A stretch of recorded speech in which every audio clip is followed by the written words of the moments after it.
Meus irmãos, nós vamos começar hoje uma nova série de mensagens. Nosso banner aqui deu um probleminha técnico, mas semana que vem vai estar aqui. Jesus, o Rei. E todos os louvores hoje, os irmãos devem ter observado que exaltaram a Cristo como Rei, como o Senhor da nossa vida. E é para esse aspecto da pessoa de Jesus que nós queremos olhar. Ele é o Rei divino que veio salvar o seu povo. A Bíblia diz que todas as coisas serão restauradas na pessoa de Cristo. Todo o universo encontrará restauração. Isaías capítulo 9, verso de número 6, diz a palavra de Deus que o governo está sobre os seus ombros. Apocalipse 19, 16, diz que ele é o cavaleiro do cavalo branco, e na sua coxa está escrito: Rei dos reis e Senhor dos senhores. E quando o anjo Gabriel falou com Maria que ela daria luz a um rei, Lucas 1:33, ele disse que o reino desse rei jamais terá fim. Nós falamos aqui de Velho Testamento, nós falamos aqui de Evangelho, nós falamos de Apocalipse. Toda a Bíblia revela Jesus como Rei. Mas todo rei tem o que, irmãos? O que o rei tem? Ele é rei de quê? De um reino. Se ele é rei, existe um reino. Que reino é esse? E a nossa reflexão hoje é essa: entendendo o reino de Deus. Se ele é rei, ele é rei de um reino. Nós precisamos olhar para esse reino, entender o que é o reino de Deus, buscar a definição do reino. Em Marcos 1, capítulo 15, queria que você abrisse agora.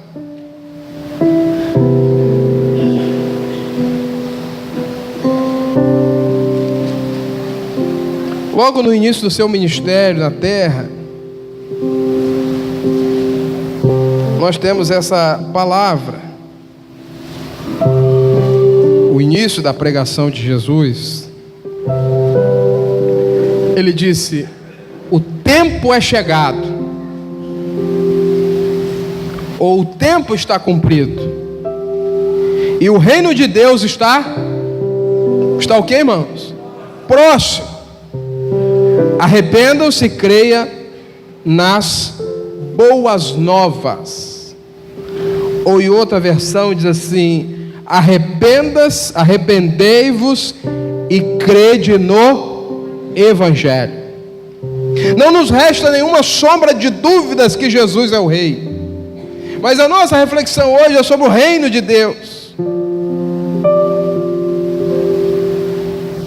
Pouco se fala do reino de Deus. A Bíblia fala muito do reino, e nós às vezes falamos pouco do reino. Por isso queremos, nesses domingos que finalizam esse ano de 2017, refletir sobre o Rei e sobre o reino, aprender mais sobre o reino. Muita gente diz assim: o reino de Deus é algo do passado, relacionado ao tempo que Jesus esteve na terra. Outros dizem assim: pastor, nós não vivemos o reino de Deus ainda. O reino de Deus é algo que vai chegar no futuro, quando Jesus voltar. O reino de Deus faz parte do passado ou faz parte do futuro? Outros dizem: o reino de Deus está no nosso coração. Ele é invisível, ele é espiritual. E a igreja e o crente fazem parte desse reino. O crente individualmente, a igreja coletivamente. É a expressão do reino. Mas será que o reino de Deus não é também todas as esferas onde Deus está presente? Será que Deus só reina na igreja? Será que Deus só reina na nossa vida? Ou Deus reina em todo o universo? Em todo o tempo, em todo lugar, em toda a história, individual, coletivo, particular, público, no lazer, no trabalho, onde estivermos, na vida secular, na vida eclesiástica. Será que tudo isso não faz parte do reino de Deus? São perguntas que nós precisamos responder. E a Bíblia fala desde o Antigo Testamento, lá em Gênesis, que Deus criou o homem para dominar a terra, para reinar. E o livro de Apocalipse, que é o último livro da Bíblia, nos mostra o triunfo final do Rei dos Reis. Vimos Marcos, ou Mateus, que Jesus inaugura o reino, dizendo: arrependei-vos e crede, porque é chegado o reino de Deus. E ele fecha os evangelhos dizendo: toda a autoridade me foi dada, aonde? No céu e na terra. Quem é que tem autoridade? Jesus, porque ele é o quê? Rei. Ele é rei e tem autoridade no céu e na terra. Jesus ensinava sobre o reino. A Bíblia diz que ele pregava e ensinava sobre o reino.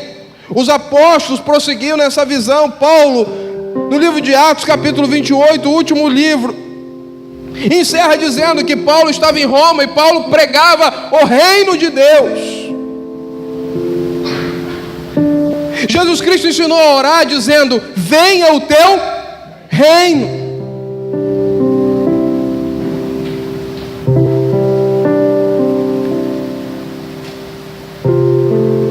Isso está lá em Mateus, passa aí. Venha o teu reino. Havia um pedido nessa oração de Jesus. Ele está dizendo assim: que seja na terra assim como é no céu. O reino de Deus está na terra. Amém? Ele já governa sobre a terra. Fica claro para nós, irmãos, que o reino de Deus é um assunto central na palavra. E precisa ser um assunto central na igreja. Porque o evangelho que nós pregamos é o evangelho do reino. E uma definição do reino que eu trouxe é essa. Reino de Deus é o que? Vamos ler juntos? É uma esfera de domínio crescente, vivificante, na qual o governo de Cristo deve ser reconhecido, obedecido, procurado e desfrutado. Quantas igrejas não vivem a realidade do evangelho do reino? Quantos crentes estão na igreja, mas não vivem a realidade do reino? E há um perigo aqui, irmãos, porque Jesus falou em Mateus que no último dia haveria algumas surpresas. Algumas pessoas chegariam perto dele e diriam: Senhor, nós expulsamos os demônios, nós curamos os enfermos, nós pregamos, nós estávamos na igreja. E ele vai dizer: afasta-se de mim, porque eu nunca o conheci. E ele completa dizendo: nem todo aquele que diz Senhor, Senhor, entrará aonde? No reino dos céus. É algo que a gente precisa pensar. E é algo que a gente precisa decidir viver aqui na terra, para que naquele dia ele possa dizer assim: com a sua boca você me confessou diante dos homens, E agora eu te confesso diante do meu Pai: entra no reino que está preparado para vós. E hoje eu queria refletir sobre algumas coisas do reino de Deus. São 11 princípios. O primeiro deles parece óbvio: se o reino é de Deus, quem que é o Senhor do reino? Quem é, irmãos? O reino é de Deus, gente. Já tem um Senhor, já tem um dono, já tem um rei, e é Ele. Ninguém está aqui para criar reino próprio. Não existe espaço para reino humano, para senhores humanos no reino de Deus, porque o único Senhor é o nosso Deus. E o reino de Deus não é uma democracia, onde todo mundo manda, onde a opinião de todo mundo vale. Lamento te informar, mas o reino de Deus é uma teocracia. Quem governa é uma pessoa só, e Ele é o Senhor. Não é a sua vontade, não é a minha vontade, não é a vontade da igreja. Quem prevalece é a vontade daquele que é o Senhor do reino. Segundo lugar, outra verdade relacionada ao reino: o reino de Deus cresce. Vamos falar? O reino de Deus cresce. Por que eu posso afirmar que o reino de Deus cresce? Porque a Bíblia me diz isso. Jesus contou 2 parábolas, que está lá em Mateus 13. Se você quiser abrir.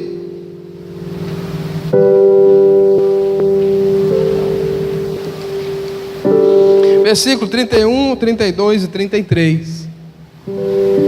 E ele diz o seguinte: o reino de Deus é como um grão de mostarda que um homem plantou em seu campo. Embora seja a menor dentre todas as sementes, quando ele cresce, se torna a maior das hortaliças e se transforma em quê? Numa árvore, de modo que as aves dos céus vêm fazer os seus ninhos em seus ramos. Ele foi plantado por Jesus e esse reino está crescendo no mundo. Nós fazemos parte desse reino e nós estamos ajudando a expansão do reino de Deus. E ele termina dizendo em outra parábola, e as cozinheiras aqui vão saber bem do que ele está falando. O reino de Deus é como o fermento, diz o versículo 33 de Mateus 13, que uma mulher tomou e misturou com uma grande quantidade de farinha. Quando mistura o fermento na massa, o fermento vai fermentar qual parte da massa, irmão? Toda a massa. Ele vai se espalhar para todo lado. Ninguém segura o reino de Deus. O reino de Deus vai crescendo. Ele vai entrando em todos os aspectos. John Lennon disse em 1960: Deus nunca mais será lembrado. Ele foi assassinado alguns anos depois por um dos seus fãs, e o nome de Deus continua crescendo em todos os lugares do mundo. Levantou um filósofo na Inglaterra dos nossos dias, escreveu um livro que foi sucesso de bilheteria, repetindo talvez o que Nietzsche disse no século XVIII: Deus está morto. 55 mil pessoas nesse planeta Terra, todos os dias, rendem a sua vida a Jesus Cristo como o Senhor e o Salvador. 55 mil pessoas, dizem a estatística, diariamente estão se rendendo a Jesus Cristo como o seu Senhor e o Salvador, porque o reino está crescendo por toda parte, em todo lugar. Muitos tentaram parar, mataram, martirizaram, perseguiram a igreja, estão tentando parar a igreja por todo lado, mas o reino de Deus só cresce. Terceira coisa, irmãos, o reino de Deus não nos é imposto. Embora ele seja o rei, ele não é um tirano. A autoridade de Cristo não é imposta. A autoridade de Cristo, ela deve ser voluntariamente aceita, através da rendição da nossa vida à sua vontade. Ninguém é obrigado a estar no reino. Lemos Apocalipse 3:20, que diz o quê? Eis que estou à porta aí. Se alguém abrir a porta, eu entro. E se não abrir, onde é que Jesus vai ficar? Está na sua mão. Ele não obriga ninguém a segui-lo. Ele chegou perto de várias pessoas e disse: segue-me. É um convite da graça, é um convite de amor. Mas aqueles que decidem aceitar esse convite precisam entregar o governo da sua vida a Jesus. Precisam voluntariamente se submeter à sua vontade. E ele diz nos evangelhos que quem quiser vir após ele precisava fazer o quê? Alguém disse: negar-se a si mesmo, tomar a cruz e seguir. Reconhecer o senhorio de Jesus em todas as áreas da sua vida. Aí você pensa: Deus quer meu coração? Sim ou não? Deus quer minha mente? Deus quer minha alma? Deus quer meu corpo? Sim ou não? Deus quer minha casa? Deus quer a sua casa? Deus quer seu carro? Deus quer seu carro, sim ou não? Deus quer sua bicicleta velha? Deus quer seu bolso? Sua carteira? Sim ou não? Sim! Ele quer tudo. Tudo é dele. Deus quer seus filhos? Sim ou não? São seus filhos ou são de Deus? Eu estava vendo um homem dirigir uma vez, e uma pessoa falou algo que ele não gostou. Era uma noite escura, um lugar difícil. Ele parou o carro no acostamento e disse assim: no meu carro só fala aquilo que eu gosto. No meu carro ninguém fala o que eu não gosto. Ou você cala a boca, ou eu te ponho para fora agora do carro. Não existia outra alternativa para aquela pessoa senão se calar. Eu estava no carro, também me calei, porque ele podia me botar para fora. Mas aquilo doeu tanto no meu coração. Meu carro, minha casa, meu trabalho, minha profissão, meu dinheiro, meus filhos. Você precisa entender o que é o reino de Deus. O reino de Deus é você entregar tudo para Ele. Você não tem mais nada. Tudo que você tem na verdade, pertence ao Senhor. Não é o seu trabalho, é o trabalho que Deus te deu. Não é o seu dinheiro, é o dinheiro de Deus que Ele está emprestando para você utilizar. Isso é a mordomia cristã. Minha igreja não é a igreja, muito menos é de Jesus. Alguém disse assim: pastor, mas é muito difícil, porque Deus quer muito. Deus quer muito de mim. Você precisa pensar. Deus não quer muito, não. Deus quer tudo. Ou é tudo, ou é nada. Ou você entrega a sua vida toda a Ele, ou você não entregou nada a Ele. Quem está entendendo o que eu estou falando? Se você ainda não é capaz de entregar tudo, você ainda não reconheceu Ele como seu Senhor e seu Salvador.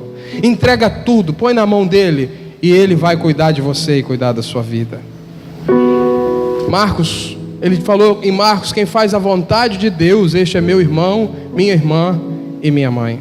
Quarto lugar, irmãos, o reino de Deus pertence ao passado, ao presente e ao futuro. Aqui eu queria responder a pergunta que foi feita no início: o reino de Deus é do passado, é do futuro ou é do presente? Eu quero dizer para você o seguinte: o reino de Deus é do passado,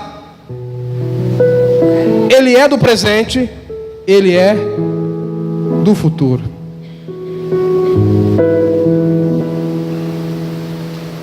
Ele é do passado porque Jesus inaugurou o reino quando Ele veio à terra. O reino de Deus já existe, já foi inaugurado. Ele já está aberto, é chegado o reino. O reino de Deus é do futuro porque ele só vai ser consumado definitivamente. As portas do reino só serão fechadas o dia que Jesus Cristo voltar e levar a sua igreja. Mas o reino de Deus também é do presente, do hoje, do aqui e do agora. Porque Ele está presente em nossos corações, Ele está presente na vida dessa igreja, no aqui e no agora. E nós somos a sua igreja, e temos uma responsabilidade de expandir esse reino e de trazer mais pessoas para seguirem a Jesus. Assim, irmãos, é a salvação. Ela se estende ao passado, ao presente e ao futuro. Nós fomos salvos, nós estamos salvos, e um dia nós seremos salvos. O reino é do passado, porque ele foi introduzido por Jesus. Ele é do presente, porque ele está no nosso coração e nós estamos vivendo o reino nos dias de hoje. E ele é do futuro, porque ele vai ser realizado plenamente apenas quando Jesus voltar. Quinto, o reino de Deus tem seguidores. Se estamos no reino e Jesus é o rei, nós somos o quê? Os seguidores do rei. Somos seguidores dele. Existe outra palavra nos evangelhos para definir que são discípulos, aqueles que seguem um mestre. Na igreja primitiva, os membros da igreja eram reconhecidamente chamados de discípulos de Jesus, ou aqueles que andavam no caminho. Ninguém no primeiro século era chamado de cristão. Engraçado que as coisas se inverteram hoje. Os membros da igreja hoje são chamados de quê? Nós somos chamados de quê, irmãos? Cristãos, não de discípulos. Mas no início da igreja era o contrário. Chamava-se os membros de discípulos. Se eu chamasse alguém que viveu no primeiro século de cristão, ele não ia entender nada. Isso veio agarrando no andar da igreja. Então a melhor definição de um seguidor do rei é discípulo. Não é membro, não é cristão. Nós somos todos discípulos do Senhor Jesus. Por isso que ele disse: ide fazei discípulos. E Lucas 14, 27 diz: e aquele que não carrega a sua cruz e não me segue, não pode ser o quê? Meu discípulo. Sexto, o reino tem um Senhor. Sabe quantas vezes Jesus é chamado de Senhor nos evangelhos? Pasmem, 664 vezes. 664 vezes os evangelhos se referem a Cristo como o Senhor. E sabe quantas vezes ele é chamado de Salvador? 24. A ênfase do evangelho, ou dos evangelhos, é no senhorio de Cristo. Por isso nós precisamos mudar o nosso foco e destacar mais o seu senhorio. Muitos o querem como Salvador, mas não o querem como Senhor da sua vida. Muitos querem e apelam para que Ele salve no dia das adversidades ou no dia da sua morte, mas estão vivendo e esquecendo que Ele é Rei e que Ele é o Senhor da nossa vida e da nossa história. Nós precisamos entender que Jesus Cristo é o Senhor e Ele é o Salvador. Você quer que Ele seja o que da sua vida? Só o Salvador? Não dá.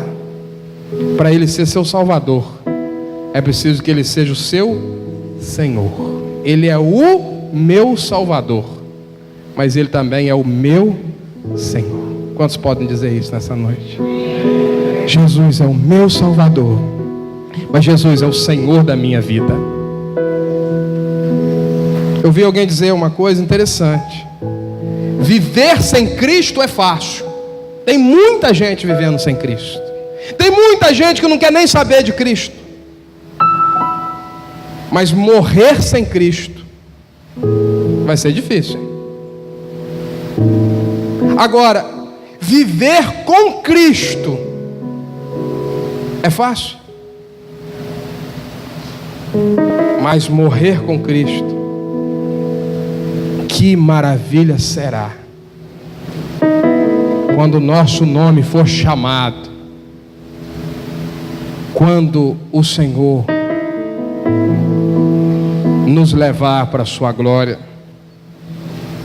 Nós temos um Senhor e nós temos um Salvador, e o nome dele é Jesus Cristo. 7. O reino de Deus é uma família. Falei aqui na hora da ceia, a igreja não é um lugar para você frequentar. A igreja é uma família para você pertencer. Irmãos, Deus quer a nossa obediência, nossa sujeição a Ele. Ele diz que nós devemos ter fome e sede, e Ele diz que é bem-aventurado aquele que tem fome e sede da justiça do reino de Deus, porque eles serão o quê? Saciados. Mas por incrível que pareça, Ele não nos trata como escravos nesse reino. Nós não somos escravos do reino. Nós não somos servos apenas do reino. Ele quer que nós entremos na sua família. Deus não quer escravo. O diabo, ele quer os seus cavalos, como ele mesmo chama os seus seguidores, seus aparelhos. Mas Jesus, quando salva alguém, Ele não chama nem de servo, Ele chama de amigo. E diz a Bíblia que todos aqueles que o recebem, recebem o poder de serem feitos filhos de Deus. Você é filho de Deus. Você é servo, mas você também é filho, não se esqueça disso. Nós somos reais, irmãos. Nós temos uma descendência real, porque o nosso Pai é o Rei. E Jesus Cristo é o Senhor, nosso irmão mais velho, o unigênito. E todos nós somos recebidos nesse reino, não para ser servo, não para ser escravo, não para ser nada disso, mas para sermos príncipes e princesas no reino de Deus. Você é príncipe, você é princesa, você é filho de Deus amado, você é uma filha de Deus amada. O diabo está contando mentira para você, está dizendo que ninguém gosta de você, está dizendo que as pessoas te rejeitaram, que seu pai e sua mãe te rejeitaram, está dizendo que você não presta, está dizendo que você não é digno, mas Jesus está dizendo: você é filho, você é filho, você é filha. Entra na casa do Pai, porque aqui é a sua casa, é a casa do Pai. Você é filho, você tem liberdade, você é amado, você é querido. Deus te ama, o amor de Deus nunca apartou da sua vida, e nunca o plano de Deus foi esquecido para você. Você é filho. Ele não quer dominar sobre nós, Ele quer reinar numa família onde todos nós desfrutemos da paternidade de Deus. Existe um espírito que está atuando no mundo, e é o espírito da orfandade. Esse espírito foi gerado no inferno e tem destruído muitas vidas. Ele faz nós pensarmos que somos órfãos, que não temos um pai. Você pode até não ter um pai nessa terra, mas você tem um pai lá no céu. Chega de pensar que você é órfão, que você é abandonado, que você não vale nada, que você não tem valor. Sua vida é preciosa para Jesus, a ponto dele ter dado o seu sangue, o melhor dele, para que você pudesse ter tudo. Pai nosso. Ele nos ensinou a chamar Deus de Pai. Ele podia só chamar Ele de Pai, porque Ele era o único que tinha o direito de chamar, porque Ele é o único Filho. Mas Ele disse assim: quando vocês orarem, chame Deus de Pai. Eu estou dividindo a paternidade de Deus com vocês. Vocês vão sentir, vocês vão viver, vocês vão saber o que é ter Deus como Pai. Para o judeu aquilo era um absurdo, chamar Deus de Pai. E um judeu se atreveria a chamar Deus de Pai, era Yahvé o nome, aquele que não podia ser nominado, um Deus distante. Mas Jesus quebrou todas as barreiras e disse: Ele é o Pai, Ele é o Pai, meu Pai, Ele é o Pai de vocês. Por isso vocês podem abrir a boca e dizer: Pai nosso que estás no céu. Irmão, ninguém aqui tem a certeza de que vai acordar vivo amanhã. Mas se você abrir os seus olhos amanhã e estiver vivo, tenha uma certeza: Deus continua te amando, Deus continua tendo você como um filho amado. O amor de Deus não muda, o amor de Deus não vai acabar. O amor de Deus, nada que você faça vai fazer Deus te amar mais, e nada que você faça vai fazer Deus te amar menos, porque Ele te ama com um amor infinito, perfeito. E Jesus está te convidando a desfrutar dessa paternidade, não só quando você estiver aqui nessa terra, mas quando você estiver lá na glória, no céu. Você vai viver nessa família eternamente. João 1,12 diz: contudo, aos que receberam, aos que creram em seu nome, deu-lhes o direito de serem chamados o quê? Filhos de Deus. Oitavo, o reino de Deus é um exército. Agora o negócio ficou quente, porque a gente fica assim: reino de Deus é uma família. E é. Mas não se esqueça que reino de Deus também é exército. Está entendendo? É batalha, soldado. Já cantávamos quando crianças, os meninos. Sou o quê? As meninas ficaram na florzinha, mas devia cantar: sou uma soldadinha de Jesus, porque é também. Paulo diz que nós somos embaixadores do reino. Ou seja, você está aqui na terra e você é um representante do reino de Deus, do reino dos céus aqui na terra. Onde você chega, o reino de Deus chega. Porque o reino não está dentro de você. A igreja é a agência do reino. Irmãos, não vou querer enganar não. Vida cristã não é férias no Caribe. Quem aqui gostaria de ganhar férias? Vou falar Caribe, não, mas férias no Nordeste. Alguém te desse um presente, você queria passar férias no Nordeste? Pouca gente. Se tivesse mais gente, eu ia até sortear aqui, mas como foi pouca gente,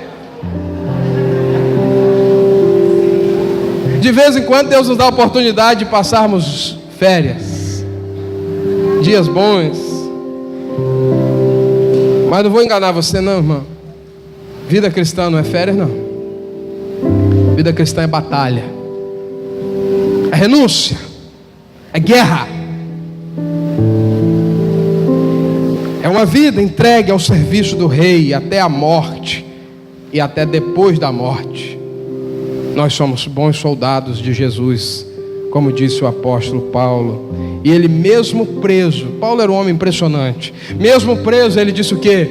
Em Efésios 6:10, falando lá da armadura de Deus, remetendo ao soldado, ele diz assim: pelo qual sou embaixador, mesmo preso em correntes, eu sou embaixador do reino. Ninguém me prende. Eles tentaram me prender, mas o reino de Deus não pode ser preso. E me ajude em oração, para que eu permaneça nele e fale com coragem, como me cumpre fazer. Nono, o reino é expresso, irmãos, individual e coletivamente. Passa aí. Individual e coletivamente. Quantos aqui acham que a salvação é individual? Levanta a mão. Você que vai dar conta da sua salvação. No dia que Jesus pedir conta, você vai ter que se acertar com ele. Não vai adiantar dizer assim: meu pai era crente. Os filhos de crentes que temos, e há um ditado desde a minha época de criança que dizia assim: filho de peixe é peixinho, mas filho de crente não é crentinho não. Salvação é individual. Meu pai era crente, minha mãe orou por mim, minha mulher era crente, meu filho era crente. E você? Entregou a sua vida a Cristo? Não. Então não tem jeito. Você vai dar conta de uma vida só, e a sua vida ao Senhor. Mas então por que, pastor, se a salvação é individual, volta lá um pouquinho, por que ele se expressa também na coletividade? Porque o reino de Deus é viver em comunidade. O reino de Deus é viver na igreja. Tem muita gente falando mal da igreja esses dias. Tem muitos desigrejados, cresce assustadoramente o número de desigrejados, pessoas que não querem saber de igreja, de pastor, de nada. Elas até mantêm os princípios, dizem manter os princípios, mas elas não querem mais a vida em comunidade. Será que está certo? Será que nós podemos viver a vida no reino fora da igreja? Será que nós podemos viver o reino de Deus fora da comunidade? Não, não pode, não tem jeito. Biblicamente não dá. A salvação é individual, mas ela é vivida na comunidade. Deus me livre, mas se arrancarem o meu braço do corpo, o que ele vai ser? Braço? Fora do corpo ele é braço? Ele joga fora e acabou. Só existe membro se ele estiver ligado ao corpo. Não existe membro fora do corpo. Você é membro da igreja? Sou. Mas você não faz parte do corpo. Você não é membro. Você pode estar até no hall de membro, mas se você não é integrado ao corpo, você não é membro. Você precisa pensar. Nós temos aliança com Deus, mas essa aliança também é com os nossos irmãos, porque nós precisamos uns dos outros para viver. Só na igreja dá para viver os mandamentos da mutualidade, servir uns aos outros, amar uns aos outros, perdoar uns aos outros. Não se espante se você tiver problema na igreja. Problema na igreja é para você colocar em prática o que o Senhor e o que os escritores das epístolas disseram. Perdoai uns. Você vai perdoar como? Tendo que enfrentar decepções e dificuldades no meio da igreja do Senhor. Falei para os nossos irmãos hoje da classe. Que beleza, participei lá da classe. E aí todos eles falando, essa igreja é maravilhosa. Essa igreja me acolheu. Essa igreja, o acolhimento aqui é 10. Eu estou aqui porque essa igreja é boa demais.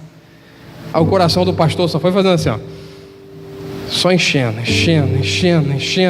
Aí eu falei assim, eu tenho que furar o meu próprio balão e eu vou ter que furar o balão deles também. Disse assim, espera aí um pouquinho. Para aí um pouquinho. Vai chegar a hora que vocês vão ter decepções no meio da igreja. Eu não posso garantir a vocês que isso tudo que vocês estão vivendo hoje e que estão dizendo que a igreja é isso, que a igreja é aquilo, só coisa boa, que vocês não vão ter problema lá na frente, que ninguém aqui vai destratar, que ninguém aqui vai ter uma dificuldade, que não vai haver esse problema, que vai haver. Em algum momento eu, como pastor, posso decepcionar você, como decepciono a muita gente, mas é o lugar, irmãos, da gente viver a unidade no corpo. O reino, ele é para ser individual, porque a salvação é individual, mas ele é para viver também em comunidade, em comunhão com os nossos irmãos em Cristo Jesus, para conhecer Jesus como Rei e como o único Filho de Deus. Quer ver só uma coisa? Qual é o seu nome? Fala seu nome aí para mim. Só o primeiro nome. Espera aí. Vamos treinar de novo. Vou falar 1, 2, 3, você fala seu nome. Tá bom? 1, 2, 3. Fala o mais alto que você puder, para ver se eu te escuto aí de trás. De novo. 1, 2, 3. Entendi nada. Agora quer ver só uma coisa? Fala o nome do seu Salvador agora. Vamos lá? 1, 2, 3. Jesus! Você está entendendo? Se cada um de nós estivermos puxando para o nosso próprio lado, querendo que a nossa própria vontade, o que essa igreja vai virar, irmãos? Vai virar uma Babel, ninguém entende nada. Mas quando todos nós nos unirmos e dissermos, Jesus, Jesus, Jesus, Jesus é o nosso Salvador, o mundo vai ouvir e vai entender. Foi isso que ele disse, que ele orou lá em João 17, que eles sejam um, para que o mundo possa crer que vocês me enviaram. Enquanto cada um estiver falando o seu próprio nome, a sua própria família, o seu próprio interesse, ninguém está entendendo nada lá fora, mas nós estamos nos unindo para dizer, Jesus, Jesus é o Salvador, Jesus é o Senhor.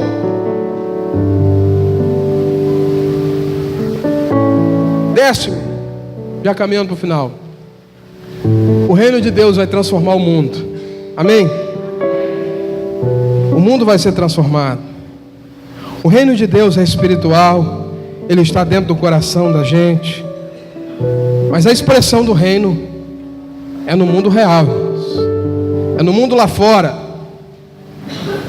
A terra tem que ser governada pelo céu. Cuide do seu corpo, porque ele é templo do Espírito Santo. Cuide da sua casa, porque ela é uma igreja também, sabia disso? Toda casa é uma igreja. O reino de Deus não está na sua casa, não? Sim ou não? Ele só está aqui na igreja, ele não está lá na sua casa? Lá na sua casa ele não é, você não é igreja? Lá não é o reino? Jesus não é o Senhor da sua casa? Ou é Jesus só o Senhor da sua vida enquanto você está aqui na igreja? Enquanto você está no meio da comunhão?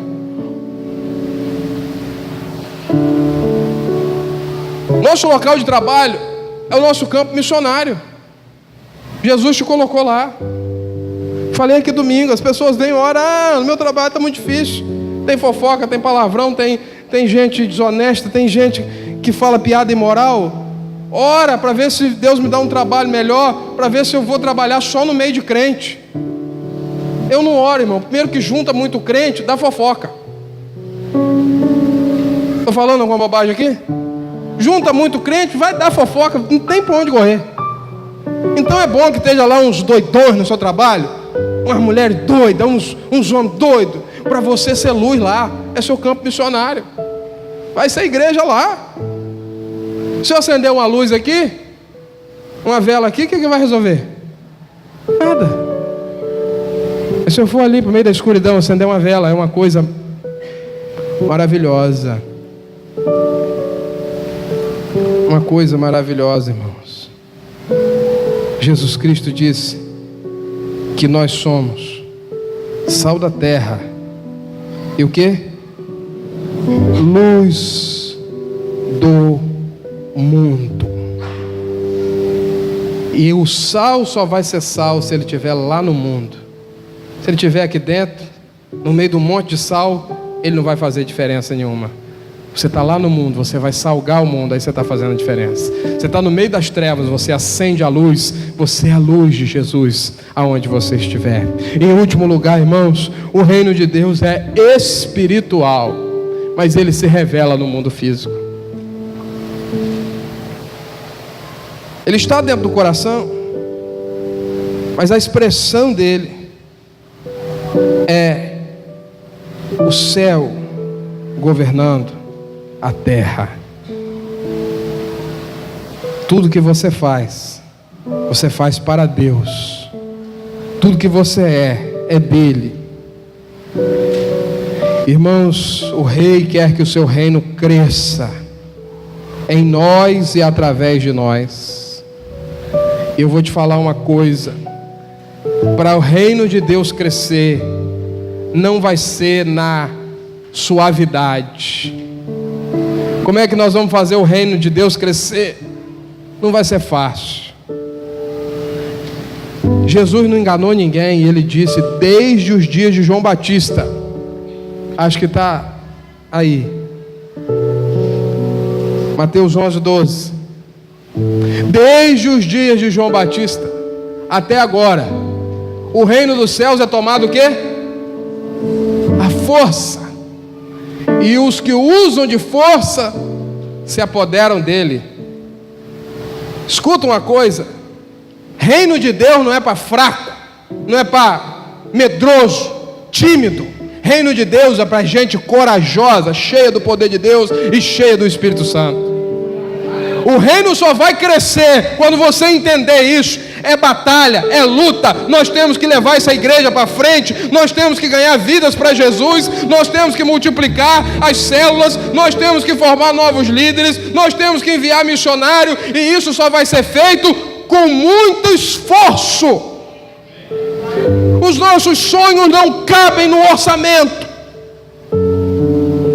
As nossas provisões não dão conta das nossas necessidades, mas isso é ótimo para a gente depender de Deus em todas as coisas, porque se eu tivesse dinheiro para fazer tudo que essa igreja precisa, onde estava Deus? Mas como não tem dinheiro, nós vamos buscar o recurso no provedor, no dono do ouro e da prata, e nada vai nos faltar, irmão. Nós vamos ampliar esse templo, nós vamos comprar cadeiras novas, nós vamos ganhar gente para Jesus. Mas você precisa ajudar, e vamos trabalhar, e vamos fazer novas salas para a escola dominical, vamos comprar cadeira, carteira, nós vamos dar o melhor para o reino. Vai ter que ser na força, vai ter que ser no suor, vai ter que ser nas lágrimas derramadas, mas nós vamos à frente. Vão nos caluniar, vão nos injustiçar, vão nos perseguir, os religiosos vão falar mal de nós, mas nós temos um compromisso em expandir o reino de Deus aqui nesse lugar, e não podemos desanimar. Cutuca a pessoa que está do seu lado e diz assim: não desanime, irmão. Um pastor me abraçou esses dias e falou assim: eu tenho pena de você, você vai sofrer muito. Eu disse: rapaz, sai para lá com essa profecia. Você está igual o Simeão falando com Maria: uma espada vai transpassar a sua alma. E eu disse para ele: então me ajuda em oração. Me ajuda em oração, porque eu não vou desistir daquilo que Deus está mandando eu fazer. Eu não posso parar, eu não posso desanimar. Me ajuda em oração. Vamos juntar em oração. Porque um sonho que se sonha sozinho é apenas um sonho, mas quando toda a igreja está sonhando, nós vamos viver a realidade daquilo que nós estamos sonhando. É a força. Não tem espaço para desânimo. A gente cai e ao mesmo momento a gente levanta, porque o chão não é nosso lugar. Quando você encontrar um crente no chão, dê a mão a ele e diz: levanta daí, porque aí não é o seu lugar não. Seu lugar é de pé. Tem gente que encontra o irmão no chão, ajuda a afundar. Tem gente que ajuda a machucar mais ainda. O cara já está machucado, já é cana quebrada, ajuda a esmagar. Quando você encontrar um crente no chão, dê a mão a ele e diz: levanta, irmão, Jesus não te fez para ficar aí no chão. Agora, quando você encontrar o diabo de pé, você olha para ele e diz: chão, seu lugar é chão. Você foi feito para ficar caído e não de pé. Lugar do crente é de pé, não no chão. Lugar do diabo não é em pé, é no chão. Para terminar, irmãos, Marcos 1, o texto que nós começamos, diz assim: é chegado, o tempo é chegado, o tempo é chegado, e nós temos que fazer o quê? Arrepender e crer. Falei isso hoje de manhã. Conversão é isso, é você ter fé e você se arrepender.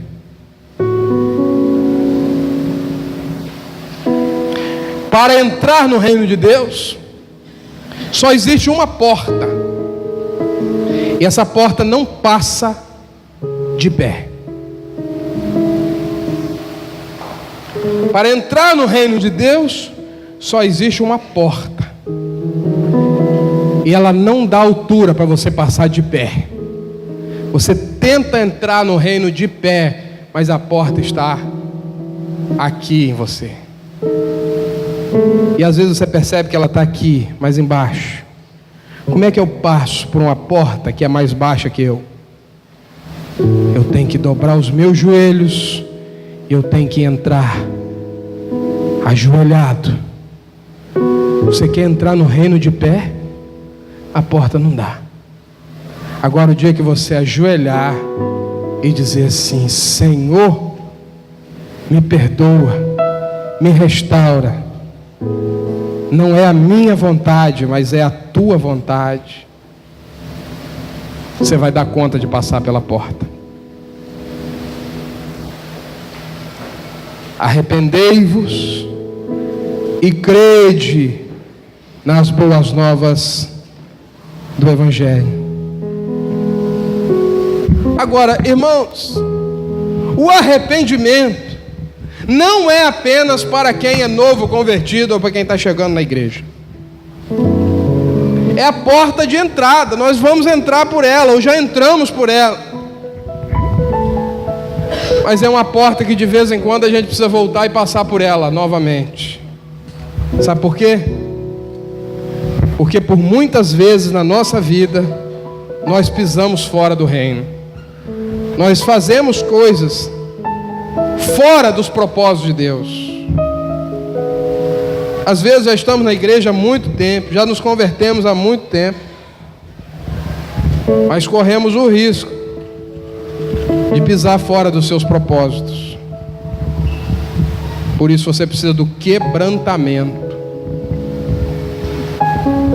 John Knox dizia que o quebrantamento é o resultado do conhecimento transformado em ação. Ou seja, aquilo que você aprendeu só vai ser colocado em prática se você se quebrantar.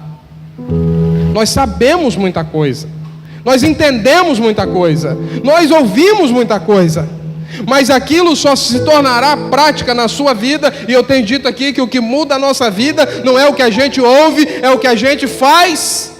Mas você só vai ser capaz de fazer aquilo que você está ouvindo e está conhecendo se você quebrantar o seu coração. E isso vale para quem está chegando na igreja, e isso vale para o crente que tem mais anos de convertido aqui. O arrependimento não é um chamado de Deus só para quem está lá fora. O arrependimento é um chamado de Deus para todos nós.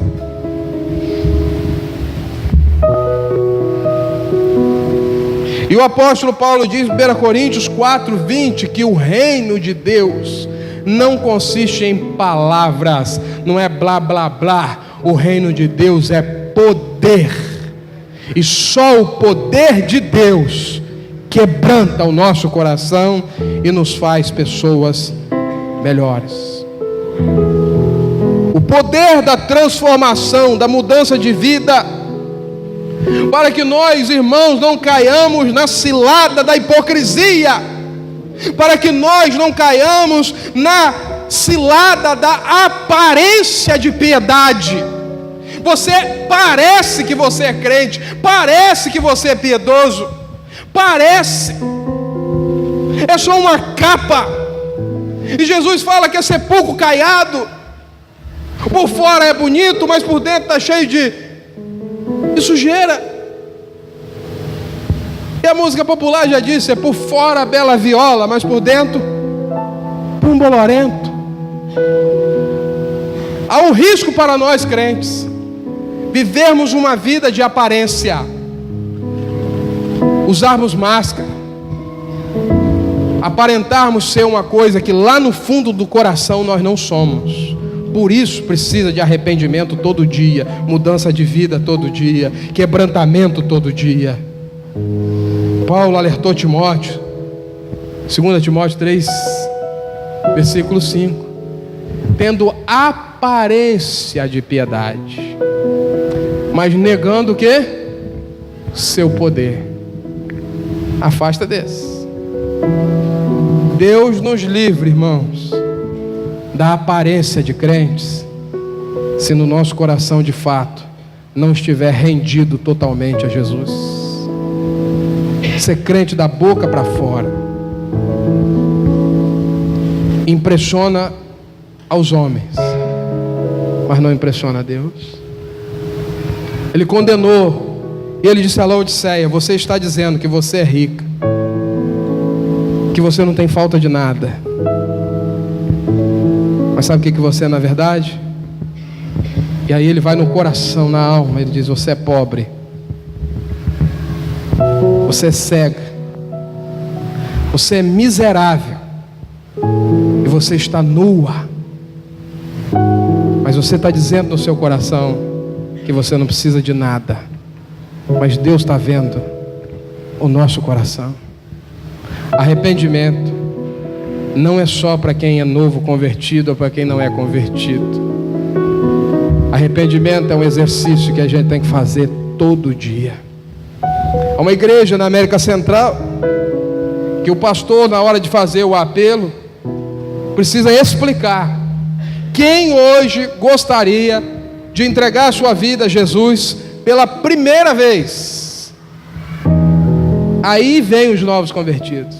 Mas se ele se enganar e disser assim: quem hoje gostaria de entregar a sua vida a Jesus? Levanta a igreja toda e vem na frente, porque eles entenderam que a conversão é um exercício diário. Você precisa se entregar a Jesus todo dia, toda hora. Arrependei-vos e crede no Evangelho. Vamos ficar de pé e vamos orar.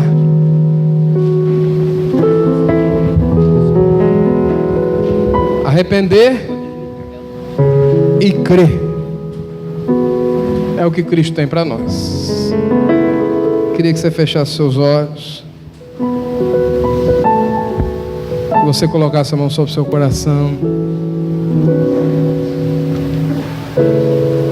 e você repetisse comigo essa oração: Senhor, obrigado por ser um filho amado. Nessa noite eu rejeito toda mentira que dizem ao meu respeito. Eu entendo que sou um filho amado do Senhor. Perdoa as minhas falhas. Limpa o meu coração. E me ajuda todos os dias da minha vida a não cair na cilada da hipocrisia, de viver aquilo que eu não sou. Quebranta meu coração. Em nome do Senhor Jesus. Amém e amém. Continue com seus olhos fechados. Alguém nessa noite sente no seu coração que essa oração foi feita pela primeira vez e que você pode dizer aqui que hoje a sua vida pertence a Cristo. Você ainda não tomou essa decisão publicamente, mas hoje o Espírito de Deus está falando no seu coração. Se é você, eu queria que você levantasse sua mão alto para que eu pudesse orar por você, para que nós pudéssemos orar por você. Alguém aqui hoje que gostaria de, pela primeira vez, entregar a sua vida a Jesus e reconhecê-lo como seu Senhor e o seu Salvador? Se há, queria que você fizesse um gesto para que toda a igreja pudesse orar pela sua vida. Mas ainda há outro convite que eu gostaria de te fazer. Talvez você é um cristão ou foi um cristão, participou de uma igreja, se envolveu na obra, mas por algum motivo você se afastou e hoje você entendeu que você precisa voltar, que seu lugar é na igreja, seu lugar é no rebanho do Senhor Jesus. Alguém aqui nessa noite que tomou essa decisão hoje de voltar para o rebanho, de reintegrar a sua vida, de restaurar a sua vida? Queria que você levantasse a sua mão, onde você estiver. Lá atrás temos uma pessoa. E mais alguém que gostaria? Outro jovem lá atrás. Mais alguém, irmãos, que hoje entendeu? Queria chamar os nossos líderes aqui, os presbíteros. Que hoje você entende que não há outro caminho, não há outra coisa a fazer a não ser entregar a sua vida a Jesus, a voltar para a igreja. Tem mais alguém? Eu queria te fazer um outro convite. Hoje foi a ceia. Talvez você se sentiu aqui excluído, teve vontade de participar e você ainda não tomou uma decisão pública de se tornar membro dessa igreja. Mas o Espírito de Deus está falando no seu coração que você precisa fazer isso. Eu quero ser membro. Um dia eu quero participar dessa mesa junto com os nossos irmãos. Tem alguém aqui? Queria que você levantasse sua mão para que eu pudesse orar por você. Hoje eu estou tomando a decisão. Amém. Há mais alguém? Hoje eu quero tomar uma decisão de ser membro da igreja, professar a minha fé. Eu vou batizar. Eu vou professar a minha fé. Tem alguém? Mais alguém? Nós vamos orar por esses irmãos que estão aqui na frente, enquanto nosso ministério canta aqui o louvor. E eu queria que a igreja toda ficasse em oração. Levante sua mão para cá e apresente essas pessoas diante do Senhor. Os nossos irmãos, líderes, vão estar orando em nome de Jesus.